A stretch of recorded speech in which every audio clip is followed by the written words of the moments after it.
Julia, thank you very much for being on the show. Very excited to speak with you. Me too. Thank you for having me. So, Julia, I want to get straight into it. What inspired you to get into real estate? To be honest, nothing necessarily really inspired me. I fell into real estate. Okay. So I was working and managing a warehouse in Wynwood before Wynwood became Wynwood. Wow. And my boss at the time was transitioning to the Dominican Republic. He didn't want to be in the U.S. anymore. So at the time, a good friend of mine that's still a good friend of mine today and is like family to me, he was in real estate. He's like, hey, I need somebody to assist me with my real estate transactions. I'm like, bet, I got you. So I joined his team. I decided to get my license so that I can practice real estate myself. And 10 years later, here I am. Wow. and going strong. Yes. That's great. So, Julia, you're the only realtor I know that's a Green Certified Realtor. To whoever that doesn't know what that means, because I didn't know what it meant, explain to us a little bit about what that is. A certified green realtor is a realtor that pays attention to different aspects of the home as far as energy efficiency. So we'll pay attention to the HVAC system, roofing, high impact windows, landscaping, and things of that nature, because that's what helps the home operate to its best capacity with low cost. Okay. And why? Like, why certified green realtor? Like, is there anyone that told you about it? No, I have a passion for the environment. I've had a passion for the environment since I was young. I was always interested in joining like Greenpeace and the WWF, which is the Worldwide Federation for the Environment. Actually, no. Hold on. Let's backtrack. It's the WWF, but I can't remember what it stands for exactly. It's not worldwide. Anyways, we can edit that out.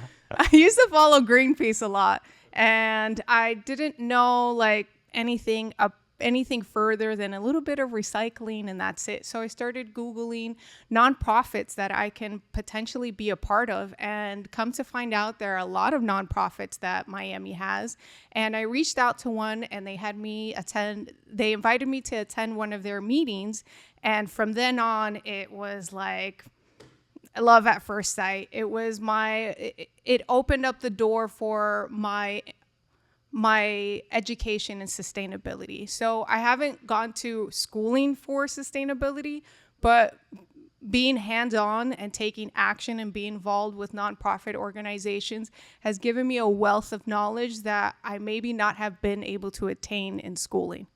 For sure. So to continue on that, once you know better, you do better. So after understanding our waste stream and how crucial it is, especially in South Florida, we're very transient. We're big on hospitality. There's a lot of food waste being generated in hotels and restaurants and fine dining that people don't know about, because out of sight, out of mind. If you don't see it, you don't really know that it's there. But we have a huge waste crisis in South Florida, and a lot of people don't know about it. So through the years, I've been able to understand ways of waste reduction through large-scale composting, recycling properly, and things of that nature. And talk about out of sight, out of mind. Like you mentioned that environment has always been a big part of your life. What made that happen? Like, is it someone that spoke to you about the environment when you were in school, maybe, or your parents? What was it? Well, I always have a curiosity for things. So when I hear something, it kind of triggers me to learn more about it. And to talk about waste in particular, I had somebody that invited me to a trash pickup one day, and I didn't think anything of it. I was like, sure, I'll volunteer because, I like serving my community. And I attended that trash pickup, and I was mind blown. I couldn't believe the amount of trash that I found. And from that point forward, 10 years later, I'm still hosting a yearly trash pickup, which is happening this September 18th. It happens every year. It's the largest collective cleanup hosted worldwide, where thousands upon thousands of trash is being picked up by community members to keep our waterways clean and safe for our marine life. Wow. And that's here in Miami Beach, I'm assuming, right? Well, it's all over, but yes, it's Miami Beach, Miami, wherever somebody would like to host a site. You can even decide to host in your neighborhood, wherever you live, on that day, and have people join you in picking up and cleaning up your neighborhood. That's great. I'd love to sign up. Send me your site. I definitely will invite you. It's volunteercleanup.org. They're a huge nonprofit organization that started here many, many years ago, and they've helped pick up thousands of pounds of waste. And not only that, they give you a platform so that whenever you decide that you want to schedule a trash cleanup, they provide their platform where you can schedule a cleanup, and it gets emailed to all these other participants that have been participating throughout the years so that people can show up. In case you don't necessarily have a following, it'll be dispersed to thousands of people who would be interested in helping you out. That's amazing. That's a great system for Yes. sure. So you've been, now this is your 10th year in real estate, Yes. correct? So if you were speaking to someone that's in their first year in real estate, what advice would you give to them? Well, it's not easy. I know for many people, they think that real estate is opening a door and cashing in a commission check, and there's way more detailed work into that. I would say the first thing is to join a team, find a mentor, and work under their wing. From there, you'll be able to gain experience and knowledge that you wouldn't be able to gain on your own. And then also the Miami Realtors Association offers a lot of classes so that you can educate yourself on how to write contracts and all different aspects of real estate. So when you're getting your real estate license, you're not necessarily going through like a 4-year degree. You're going through a certification process. So you're just mainly learning like the legal portion of real estate. You're not necessarily learning the ins and outs. So once you obtain your license, then it's up to you. You have to educate yourself, and then you have to position yourself with someone that can help you to gain the knowledge and expertise so that in the long run, you become a successful realtor. That's really powerful. And I feel like, well, after you get your license, you're the one that has to go out and get businesses and, and find clients. If you're not a go-getter, if you're not a person that wakes up and takes care of business, then unfortunately you're going to be looking for a job. For sure. Yeah. And when I asked you what advice you would give to someone that's in their first year, you said to find a mentor. And I feel like that's so important to anyone that's in any industry. Find someone that has done it. Yes. Find someone that's had success, and then try to replicate that. You don't have to reinvent the wheel. Exactly. There's been realtors for many, many years. Exactly. And that's how I started out. I kind of fell into real estate, and I learned through my friend that was able to mentor me through learning how to write contracts and the best way to, position a contract or help clients and things of that nature. And then I was able to add my own touch to things. So that's also important, to differentiate yourself and add more value to the client. So adding value to the client is certainly very important. I mean, you have to have some sort of relationship and connection with the client. Yes. But aside from that, what do you think was the most valuable lesson that your mentor or mentors taught you back in, 10 years ago? I would say one thing that I didn't necessarily listen to was keep calling people and call strangers. Start cold calling. And I don't like cold calling, but I feel that if I would have cold called for the last 10 years of my life, I would have had a whole nother set of clients that I don't necessarily have today.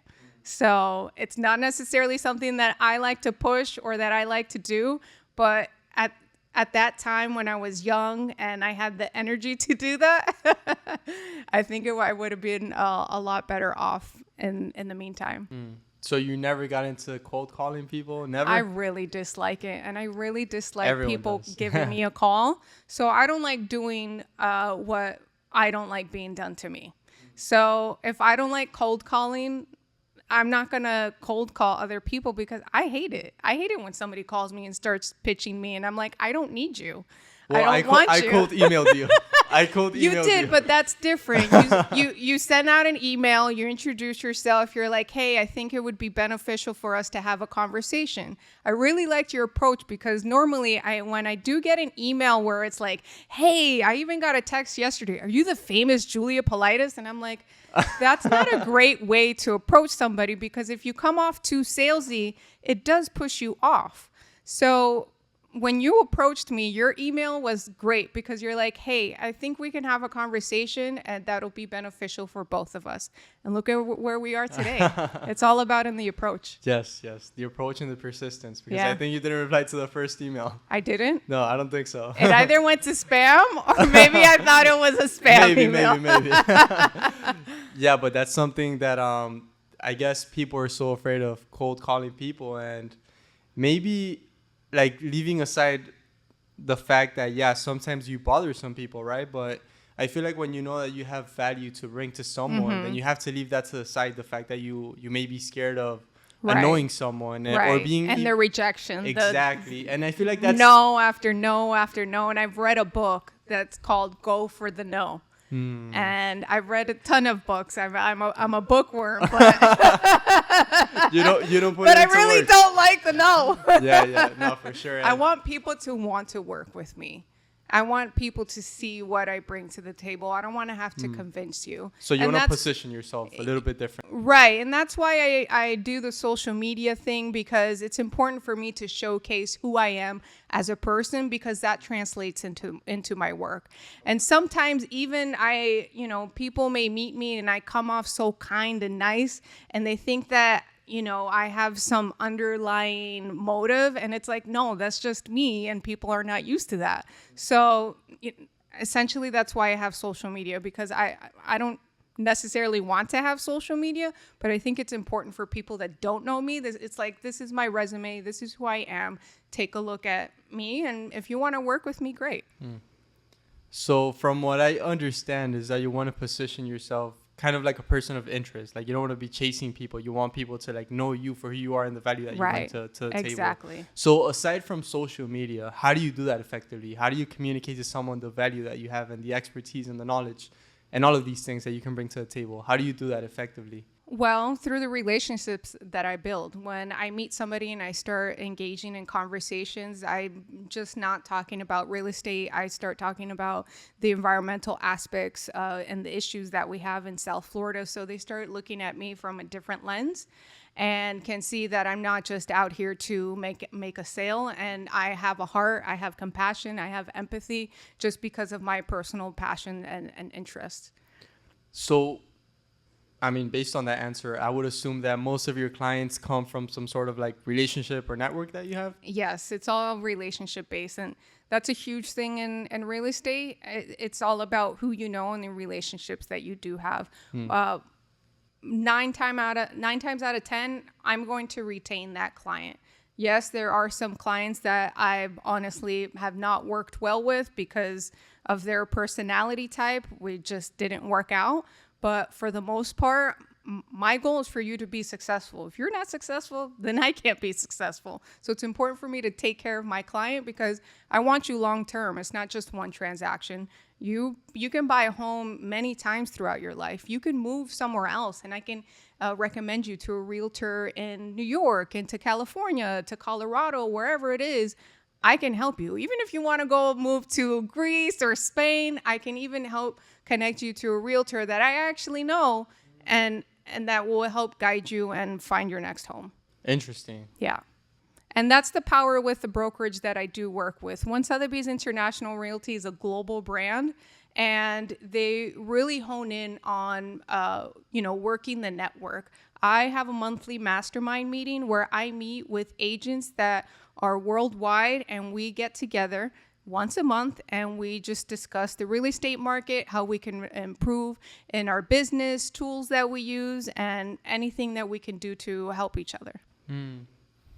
So aside from having like a network of people that you can be like their realtor, do you have any centers of influence, like maybe a mortgage broker or like an attorney or a CPA? Tell me about if you have any centers of influence. Well, so the thing is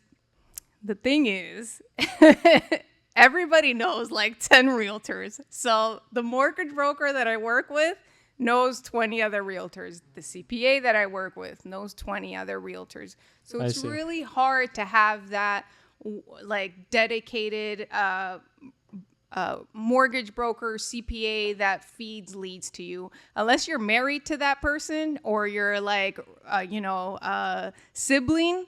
it's very hard to for them to have them feed you leads in that capacity. Okay, got it. Yeah, that's what I was gonna ask you, because there's, I mean, so many realtors. So like, how do you stand out? How do you make yourself different from all the other realtors? Like, have you thought about that? Yes, I get that question asked all the time. For one, just with the company that I'm with, One Sotheby's International Realty is known for its white glove service, without necessarily the luxury price tag. Well, obviously, we'll work with lower price points, but just our brokerage alone, we operate at a much higher level than any other real estate company in the world. And then you take it to me. I have 10 years of experience. My work ethic is very strong. It's very important for me to make to help my client feel comfortable, for them to trust me, to know me, to like me. If you don't like me, then we're not going to be able to do business together. So it's important for me that's why I like being referred to somebody, because I'm vetted from that person that's introduced me to that other person, because that person that vetted me knows the type person that I am. So they'll be like, hey, Julia's got you. Don't worry. I promise. And that's just basically the proof is there. Makes everything so much easier. It makes it way much easier, because if I'm cold calling, or if I'm trying to create a relationship with somebody that has no clue of who I am, it's a little bit harder, and I have to sell myself. But I have to develop that conversation. I'll give you a good example today. I was actually grabbing lunch earlier today, and the way the tables were set up at this particular restaurant, they're very close to each other. I heard two gentlemen having a conversation about real estate and investing and things of that nature. They were talking about, realtors and stuff like that, and how they're trying to sell, and they're not looking out in your best interest. And I interjected and I was like, hey, I'm hearing your conversation. I'd like to join in. You're right next to me. I've been in the field for over 10 years. And I will say, yes, there are a lot of realtors that are just trying to,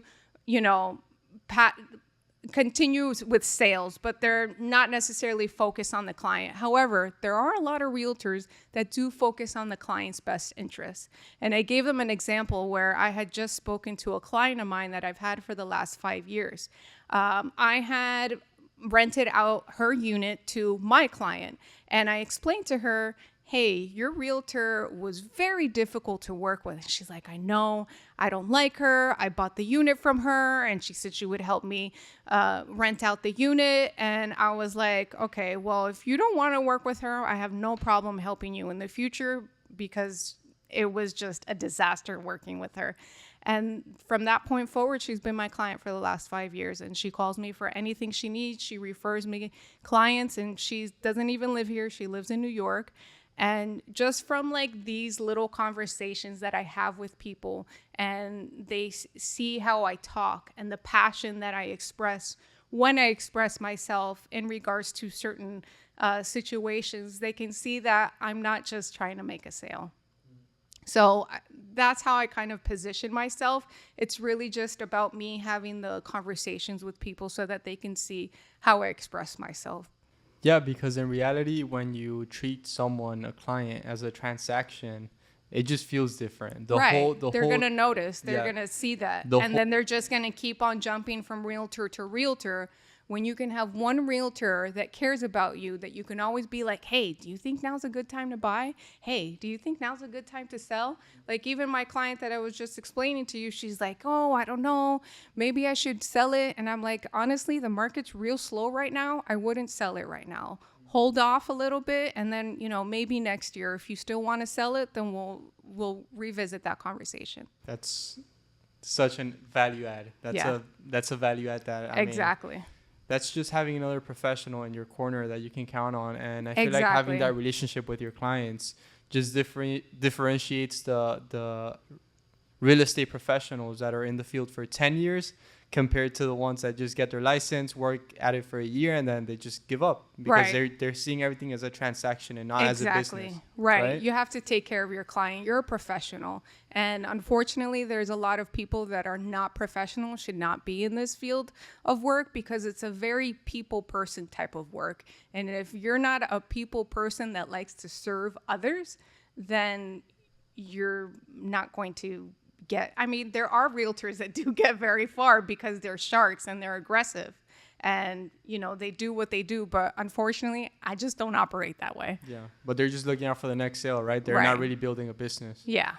So I don't know if you've read the book Big Money Energy. Have you? I haven't read that one. By Ryan Serhant? No, I haven't, but I'm going to add that one to my roster. It's a great book. And I was going to, you know him, obviously, right? Yes. Ryan Serhant. I don't personally know him. Well, you've heard about him. I know he has a Netflix show and all of that. I haven't watched it yet. I haven't either. I'm not a big show person. Me neither. But I read his book and something stood out. It was a story of how he was trying to sell a penthouse in New York, I think. Oh, I think I heard about this story. And then he filmed a music video in the penthouse. You've heard about that story? I don't know about the music video. Tell me about it. Yeah, so he shot a music video, which helped him make the sale to his client. And I was gonna ask you, have you ever done something creative like that, or have you been in a situation where you thought maybe you weren't gonna do business with a client, but then you did something that made it happen? Have you ever had a situation like that? No, I haven't. Not to the point that you. Not a music video. Yeah, not to the point where you film a music video, but maybe a sort of situation where you thought, oh my god, I don't think I'm gonna do business with this client, and then maybe you followed up or you contacted them and then you ended up doing business with them. Has that ever happened to you? No, I haven't had to do anything creative like that. Okay. So, obviously you've had a lot of lessons and mentors, and you told me that one of the most important things, you mentioned two very important things. The first one being having a mentor, and then also maybe being a little bit, I guess, not scared to make cold calls, right? Right. And that's something that stood out.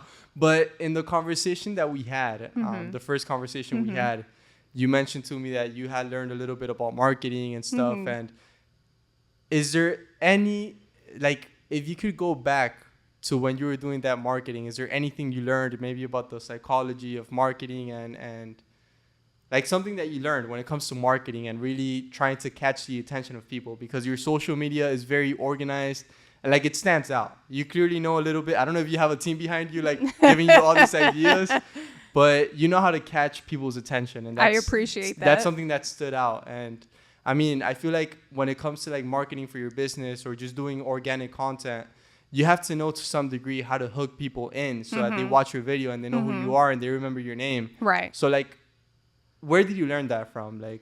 I think it's just the school of social media in general. When you're constantly researching and I have hired agencies to advertise for me, and I've kind of just studied things over the years, and I've honestly just had a natural ability to do these type of things, because some of my friends are like, wow, you do this so well. And it's really just me wanting to showcase myself in a way where I'm not just dancing. I didn't want to be a dancing realtor, and I can dance. And people have told me hey, Julia, you should totally use your dancing skills to, increase your following. And I'm like, no, I don't want to be that person. I want to, showcase myself as a professional person. If one day you get to see me dance, wonderful. That's a VIP experience for you. But I'm showcasing myself and my services. I'm not here to just try and kind of look like the next funny person. That's not what I'm trying to do. So I try to mix up my social media with stuff that I'm passionate about and educate people on the environmental aspect of things and give them information that they don't necessarily know about. And if they did know about it, they'd be like, oh, okay, this is cool. And then I also try to give information that When I hear a client asking me certain questions, I want to basically answer those questions through my social media. And I want to showcase it in a beautiful way. I'm not the type of person that's just like, filming all day. I'm not on my phone all day. I'm busy. I need to go work. I need to call clients. I need to go to an inspection. I need to go to an appraisal. So I like to create quality content. And so I batch everything. And it's really about staying organized and planning ahead of time. I always say, if you fail to plan, you plan to fail. And that's very true, because if you're just trying to like record a video here, record a video there, then it's just going to be all over the place. I have a set schedule. I plan the day. I plan what I'm going to say. I record it, and then I curate when and how it gets pushed out. And that's just something that I've learned through research, YouTube University, social media university, talking with people, and then doing like little micro courses. And do you find yourself following that schedule that you have? Like, yes. Okay, so, and how do you structure it? Like, is it like, I'm going to like make phone calls these hours, I'm going to like do inspections these hours? Yeah, I'm all about planning my day. Every Sunday, at some point, usually towards the end of the day, I'll sit and I'll schedule my whole week, Monday through Sunday. Obviously, things get shifted around. That's fine. It's gonna happen. And then I have a standard to-do list for the week. I have a long-term to-do list, and then like a weekly to-do list with things that are pressing that I need to take care of that week, and things that I need to take care of, but I have some time to take care of them. And basically kind of, shuffling through things on a day-to-day basis.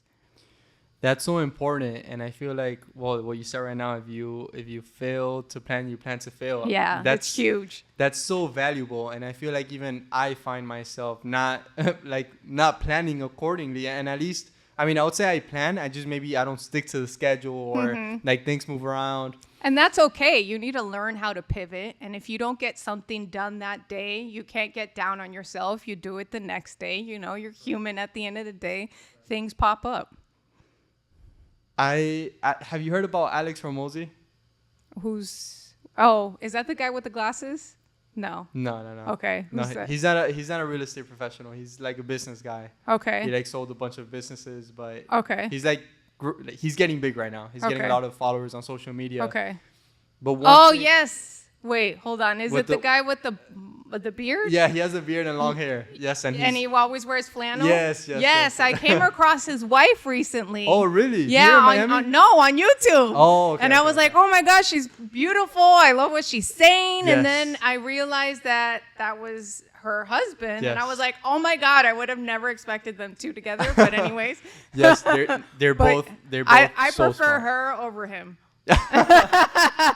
Well, I'll tell you, they're both really smart. That I have no doubt. I'll hang out with both of them. Yes, they're both really smart. Really, really smart. They're both like, it's kind of amazing how smart they are. And they speak about so many things that anyone, no matter what industry you're in, you could. One of the things that I wanted to say is, like Alex Hormozi, at least, he says that there's only four main ways that you can get clients. Mm-hmm. It's either your warm market, people that you know, people that know you.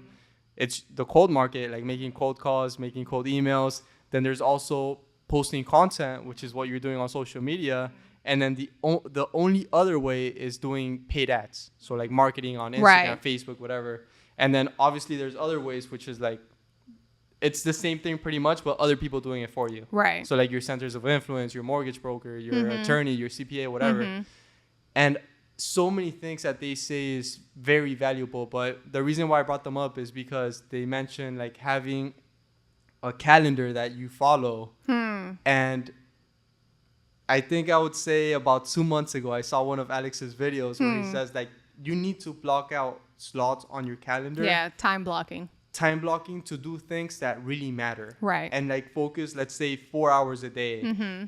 And if you really focus on doing things that move the business needle forward every single day, you will beat everyone in the marketplace. Right. Absolutely everyone. Right. Because there's only a couple of things that you can do to really move the business forward, which is getting more clients. Either making more money from each client. So like, I don't know, like selling a higher ticket home, for example, or just getting more clients, right? Or like having that relationship with clients. Yeah. And that's something that I just wanted to bring up because you mentioned like having a calendar and following that calendar and following that schedule. Yeah. And that's so important. And now that you said it, I'm going to try to implement it into my life. If you need help, I could be your accountability buddy. I didn't take Alex Hormozi too seriously, but I'll take. It's very important, and you'll learn as you continue to read self-help books and ways to improve your personal day-to-day life and your professional life. Time blocking is huge, but you also have to time block for rest. That's a huge thing, and I always factor that in when I'm scheduling my week ahead.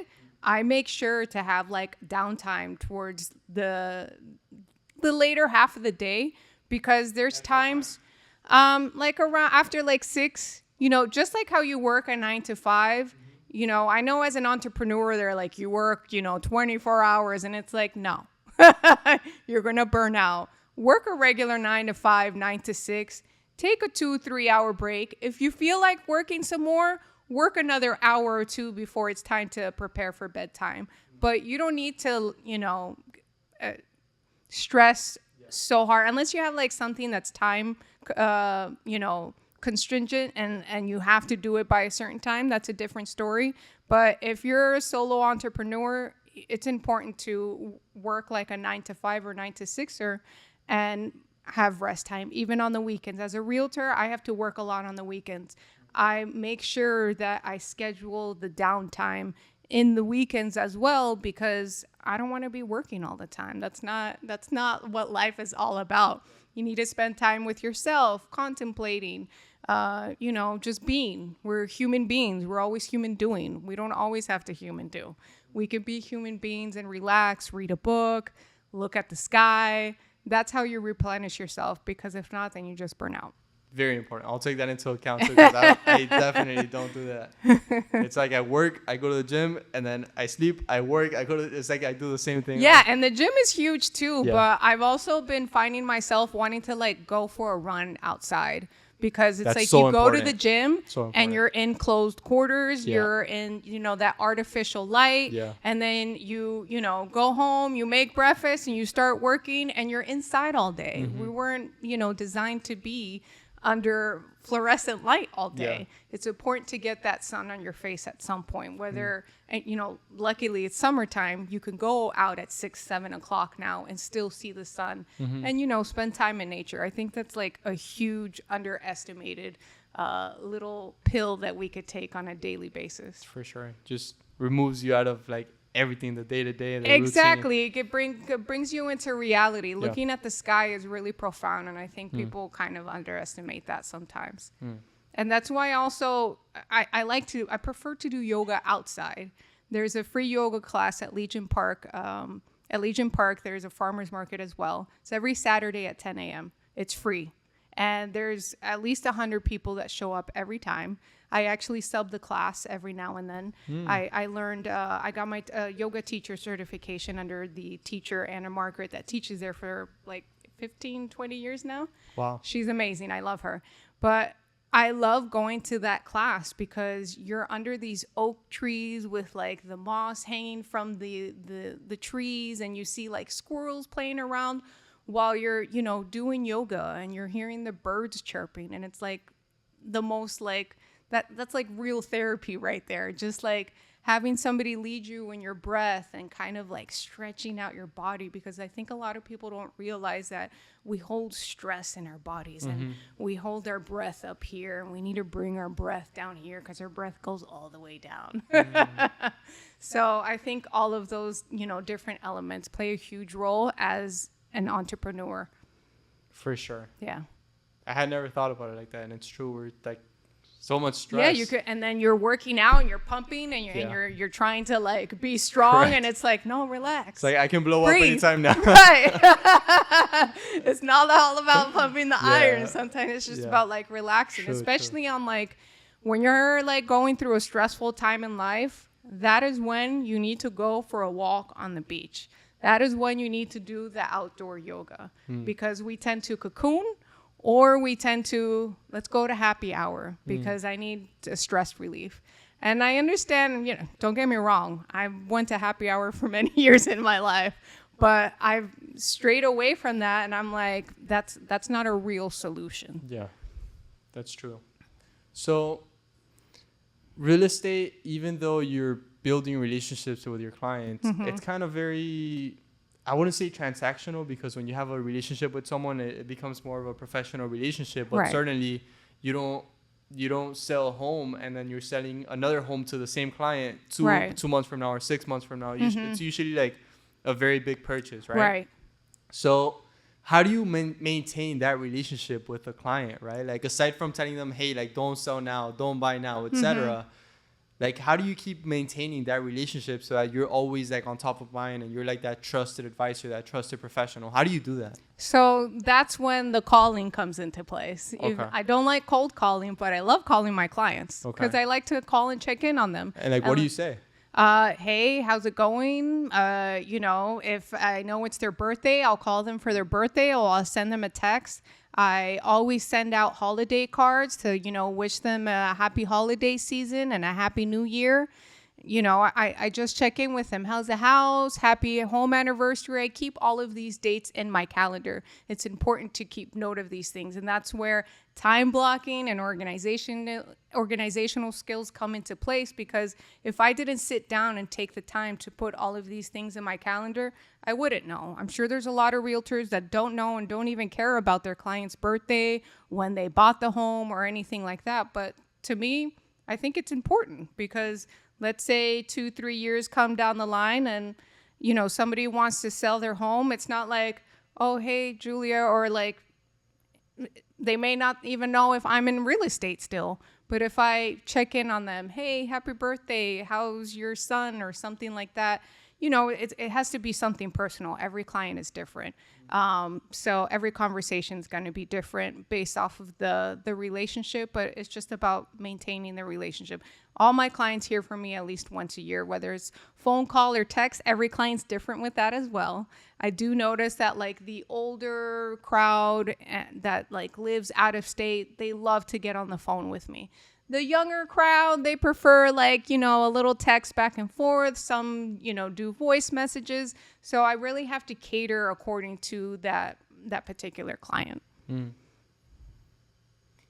And like, I know we already went back to like the first year that you were in real estate, and you mentioned to me that it was very important to have a mentor. But I want to know a little bit about the challenges. Like when you started your career, maybe even now, like what are some of the biggest challenges that you think you face? Dealing with difficult people. I had a client last year, was probably one of my most difficult clients to work with. Last year? Yes, last year. And this client, I had been reaching out to this person for quite some time. They were referred to me by somebody that I had already, that already became my client/friend. And they referred me to this person that needed to sell their home. And their home was in very, very poor condition. But they didn't believe it was in poor condition. What were they asking for, like the home? As far as pricing goes, this person wanted me to list it for $850 when it should have sold for about $700, because the roof needed to be replaced.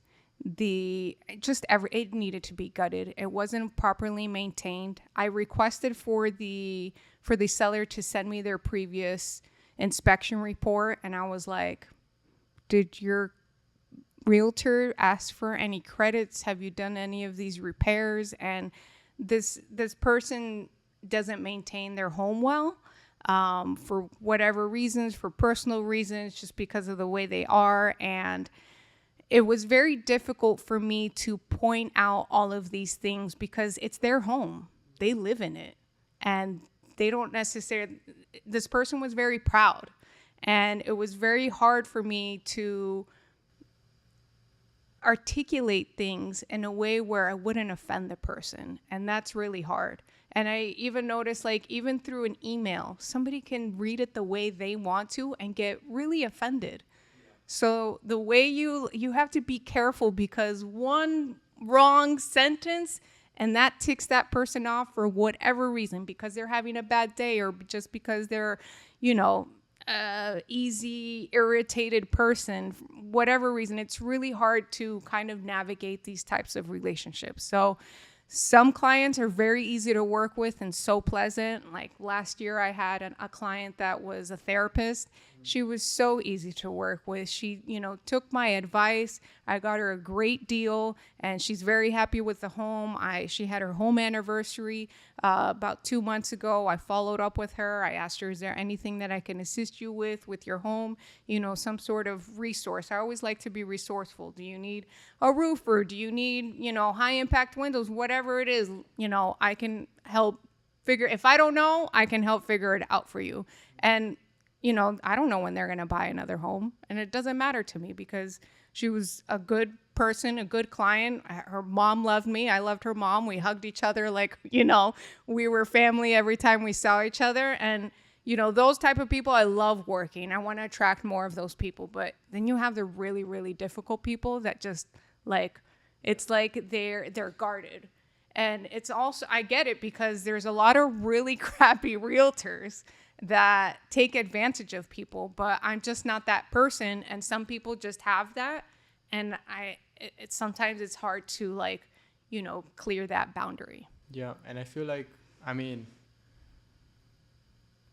clients have guards to different professionals, whether that's attorneys or real estate professionals, financial advisors, whatever the professional may be, right? Because there's just so many unprofessional people out there that even attorneys, even CPAs, there's tons of them. There's so many people, and there's going to be tons of different people in different professions, but that doesn't mean all of them are going to be professional. So you have to just kind of build back up. And I feel like dealing with people, that's just something that comes with experience, right? No one teaches you that. Exactly. And it's their home.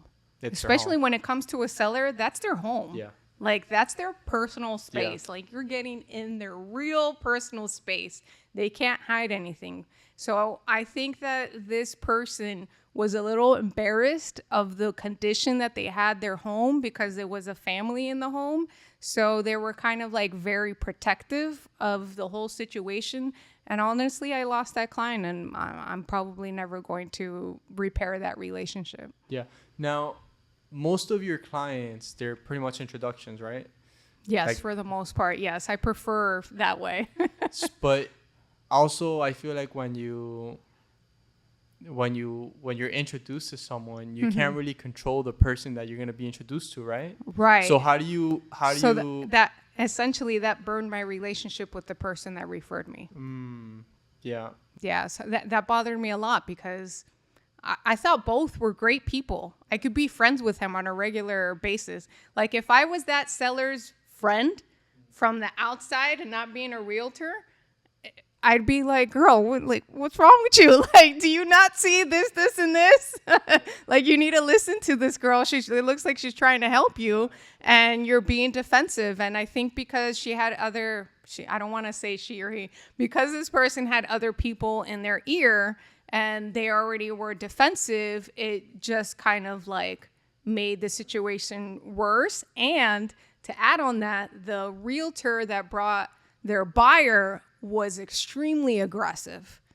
So that didn't make anything easier either. And I could already tell what kind of person this person was. And it just made it that much more difficult. So I also have to deal with, realtors that want to get a deal and are aggressive and think that they can stomp all over me. And it's look at what you did. You ruined you assisted in ruining this transaction for everybody because it burned me with that client and that referral relationship that I had. And you didn't get your client what they wanted because of how aggressive you are. So there's just so many different elements when you're working in a real estate transaction that people don't see on a day-to-day basis. Yeah, right. And, people are like, oh, it's easy to get your real estate license. It's okay, go get it and then go do it. So many things that come There's into so effect, many right? different elements. You're working with your client. You're working with an agent. You don't know if that agent's going to be a good agent. When good agents work together, we complement each other. We're like, thank you so much. Yeah. You thank each other like throughout the whole process because like it just makes it that much easier. Right. And that's not even taking into account everything that it took to find that client, right? Exactly. And then you have like the mortgage broker. If the mortgage broker is not easy to work with, or let's say you're working with an association, then you have to deal with the management company. And there's just like so many elements that people don't understand, and just like the exhaustion from working with people. Yeah, I hadn't really thought about that, right? Like, there's, 3 to 5 parties involved? At least. Then you have the title company. What if so typically the title company that's chosen is typically referred to by the realtor that's representing that person. So let's say a buyer comes in with a realtor that works with a title company, and that title company is not good. Then you have to be on your, like make sure that everything is in order so that all the proper paperwork is in order, that everything is being ordered. Because if not, it can ruin a transaction. One little small thing can ruin a transaction. For sure. So many variables. So many variables. Where do you see the real estate market in Miami in the next couple of years? Well, Miami's growing. We're like a teenager right now. We're going through puberty. And it's going to be a whole different place in the next 10 years. Who would have thought, right? I remember like 10 years ago when they said Miami was going to sink and it was going to be underwater. I mean, look, at some point it will be, underwater, but I don't think it's going to be in our lifetime. Yes, my environmentalist friends will be like, no, look at the map here that they're showing. And I'm like, look, we're going to have flooding. Yes, we already have flooding, but that comes and goes. In the wintertime, we're fine. That's when everybody wants to be here anyways. So it's really in the summertime when people go on vacation, they don't have to deal with the flooding, and then they come back. Nothing's going to be permanently flooded for a very long time. And I lost my train of thought. This is the best of us. Where the real estate market was going in the next couple of years and that it's growing. Yeah, so it's growing exponentially. And a lot of people are like, oh, I'm waiting for the market to crash. And it's like, the market's not crashing. If you actually pay attention to everything. So in 2008, the mortgage regulations were way different than they are today. It's way harder to get a mortgage today. Yeah, and people don't realize that. Banking problem, not a... Right, exactly. So people like to read headlines and not look into things, and they don't want to listen to realtors because they think we're just trying to sell them another property, and that's truly not the case. If you look at the numbers and you look at historical interest rates, if you look at what happened in 2008 in detail, if you look at all of these different aspects of real estate, you just see it growing. And especially with South Florida being such like a Novus metropolitan area, there's only room for growth, especially with the affluent the affluent residents that are coming into making South Florida their new home. The Google, the Amazon, the Apple that's coming here and building out their offices so that more talent can come here. We've been announced as a tech hub. Like we're just getting started. So would you say that you definitely don't see Miami real estate prices being what they were like in 2020? No way, Jose. No way. Whoever bought in 2020 banked. They banked. If you want to sell today, you're going to profit. For sure. And that's just in 4 years. No doubt. Almost pretty much double. If you had to say that you want to leave a legacy in both real estate and your environmental efforts, what would you say that legacy is? That's kind of, I guess, because for me, the two go hand in hand. I profit constantly off of land.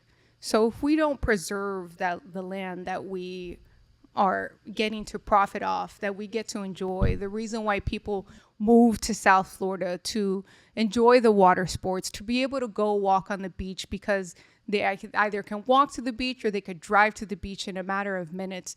All of these different elements are very important. So if realtors are not mindful of these things and we don't preserve what we profit off of, how are you going to continue to make money?